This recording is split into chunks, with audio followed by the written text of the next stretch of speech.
मोहन भागवत ने अपनी तकरीर में ये कहा कि मॉब लिंचिंग का ताल्लुक भारत से नहीं है, ये किसी एक मगरबी मुल्क या किसी एक मजहब से उसका ताल्लुक है। और अपनी तकरीर में उन्होंने ये भी कहा कि हमारे वतन अजीज भारत में सदियों से जमहूरियत है, तो इन दो चीज़ों का जवाब देना बहुत ज़रूरी है। पहली चीज़ ये है कि जनाब मोहन भागवत साहब, आप ये कहकर कि भारत में सदियों से जमहूरियत है, आपने झूठ कहा। आपने ये जुमला कहकर बाबा साहिब अम्बेडकर की तौहीन की। इसलिए तौहीन की कि हिंदुस्तान में 1947 से पहले 200 साल अंग्रेज़ों की हुकूमत थी। उसके बाद उससे पहले बादशाहों ने हुकूमत की, चाहे वो सल्तनत मुगलिया हो या फिर मुख्तलिफ जितने बादशाह गुजरे। तो जब बादशाह की हुकूमत होती है या किसी राजा की हुकूमत होती है तो वो जमहूरियत की बात नहीं करती, वो सिर्फ राजा के हुक्म की बात करती है। हिंदुस्तान में जमहूरियत कब आई? हिंदुस्तान में जमहूरियत राजाओं और बादशाहों ने नहीं दी। हिंदुस्तान में जमहूरियत आई तो उसका सेहरा बाबा साहिब अम्बेडकर को जाता है, क्योंकि उन्होंने भारत में संविधान को बनाया।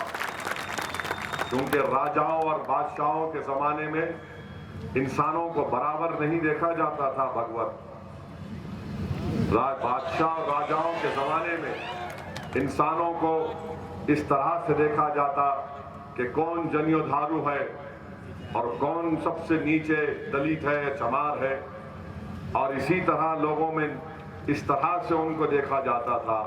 मगर जब हमने मुल्क को आज़ाद किया और जब हमने अपने मुल्क को चलाने के लिए जो संविधान बनाया, जिसको संविधान बनाने वाले का नाम बाबा साहिब अम्बेडकर था, उन्होंने कहा कि अब राजा और बादशाहों का दौर नहीं चलेगा, अब हर इंसान बराबर होगा। कोई अगर मराठा होगा, कोई ब्राह्मण होगा, कोई मुसलमान होगा, कोई भी होगा, सब कानून की नज़र में बराबर होंगे। कोई बड़ा और छोटे का फर्क हमने संविधान बनाकर हमेशा के लिए खत्म कर दिया। ये जमहूरियत है। दूसरी बात, उन्होंने कहा कि मॉब लिंचिंग जो है ये भारत का हिस्सा नहीं है। मैं उनसे जानना चाह रहा हूं कि 1984 में जब इंदिरा गांधी का कत्ल हुआ, इंदिरा गांधी के कत्ल के बाद दिल्ली की सड़कों पर जो सिखों का कत्लेआम हुआ, सिख औरतों की इज्तिमाई अस्मत रेजी की गई, सिखों को उनके गलों में जलते हुए टायर उनके गलों में डाले गए, वो क्या था? वो मॉब लिंचिंग नहीं था मोहन भागवत साहब? क्या था वो? क्या था बताइए आप। मगर आप कहते हैं कि मॉब लिंचिंग का ताल्लुक एक मगरबी मुल्क से, वेस्टर्न कंट्री से है।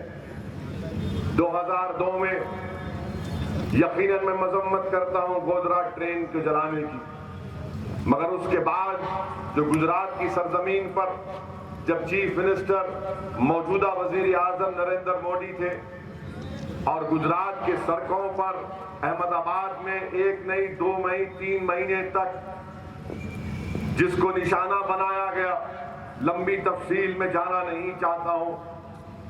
एक बच्ची है जो हामिला थी उस वक्त 2002 में, अपने खानदान के साथ भाग रही थी अपनी जान बचाने के लिए। उस हामिला थी, उसकी एक मासूम छोटी बच्ची थी 2 साल की। तो जालिमों ने, नाथुराम गोडसे की औलाद ने उसको रोका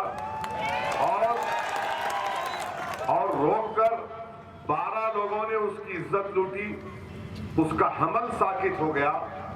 एक मां के सामने उसकी बच्ची को उठाकर एक पत्थर पर सर फोड़कर उसको मार दिया गया।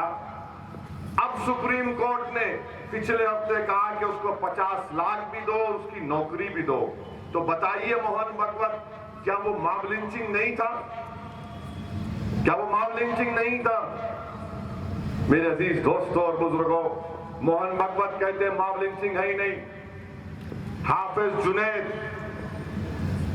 2 साल पहले रमजान में तरावी खत्म किया और तरावी खत्म करके नए कपड़े दिल्ली से लेके बल्लभगढ़ हरियाणा जा रहा था, तो भरी ट्रेन में हाफिज जुनैद को चाकुओं से मार दिया गया।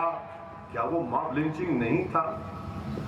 हमारे हिंदू भाई भी मारे गए, वो भी मॉब लिंचिंग है। मॉब लिंचिंग में दलितों को मारा गया, वो भी मॉब लिंचिंग है। हर मॉब लिंचिंग होता है, मगर अगर आरएसएस के सरसंचालक ये कहेंगे कि होता ही नहीं है, तो मैं उनसे कहना चाह रहा हूं कि बिल्ली जब दूध पीती है तो समझती है कि दुनिया नहीं देख रही, हम देख रहे हैं, हम देख रहे हैं, हम जानते हैं।